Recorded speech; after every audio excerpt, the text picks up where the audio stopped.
Undang-undang anti Alibaba yang akan diperkenal kerajaan membolehkan tindakan diambil kepada rakyat negara ini yang menyewakan lesen perniagaan kepada pekerja asing.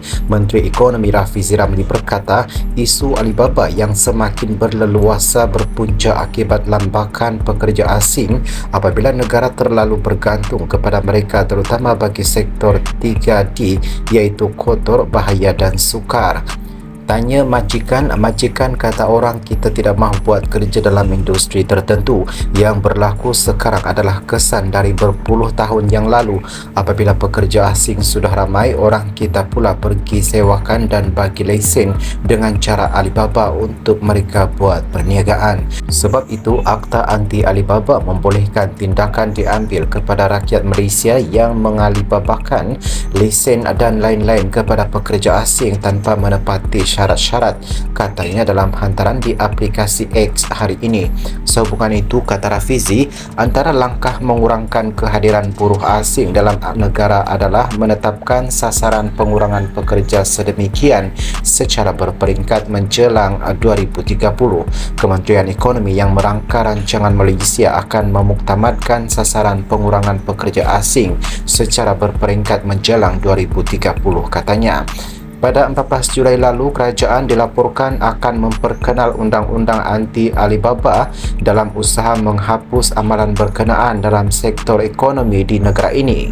Rafizi berkata pengenalan undang-undang itu perlu dibuat bagi memastikan usaha menghapuskan amalan Alibaba tidak dibuat secara cakap kosong, sebaliknya menerusi akta khusus. Katanya penyelesaian menyeluruh dan berstruktur perlu bagi menghentikan budaya Alibaba selain negara dianggar mengalami kerugian antara 17 juta ringgit hingga 18 juta ringgit susulan amalan tersebut. Perdana Menteri Datuk Seri Anwar Ibrahim sebelum itu dilaporkan berkata kerajaan dalam proses merangka dasar anti Alibaba bagi menangani kesan negatif budaya itu terhadap ekonomi. Katanya Kementerian Ekonomi dan Jabatan Peguam Negara AGC akan mengkaji merangka dasar serta strategi perundangan persesuaian bagi membantras kegiatan berkenaan. Pada 21 Disember lalu, media melaporkan kira-kira 1,000 anggota dan pegawai polis pasukan gerakan AMN PGA mengepung Mini Dhaka dalam operasi khas membantras warga asing di Jalan Silang di sini.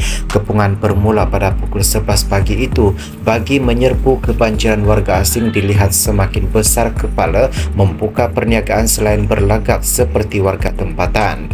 Difahamkan serbuan bagi menangani kebanjiran warga asing di Jalan Silang dan perniagaan yang dimiliki serta menggajikan warga asing. Kebanyakan warga asing membabitkan warga Bangladesh, Nepal dan Myanmar itu gagal melarikan diri selepas kepungan mengejut dibuat. Pemeriksaan di salah satu premis mendapati warga asing yang menjalankan perniagaan agensi pelancongan turut menawarkan khidmat klinik persendirian. Sekurang-kurangnya 500 warga asing ditahan sebelum dibawa Pusat Latihan Polis Pulapol, Kuala Lumpur untuk proses semakan dokumentasi.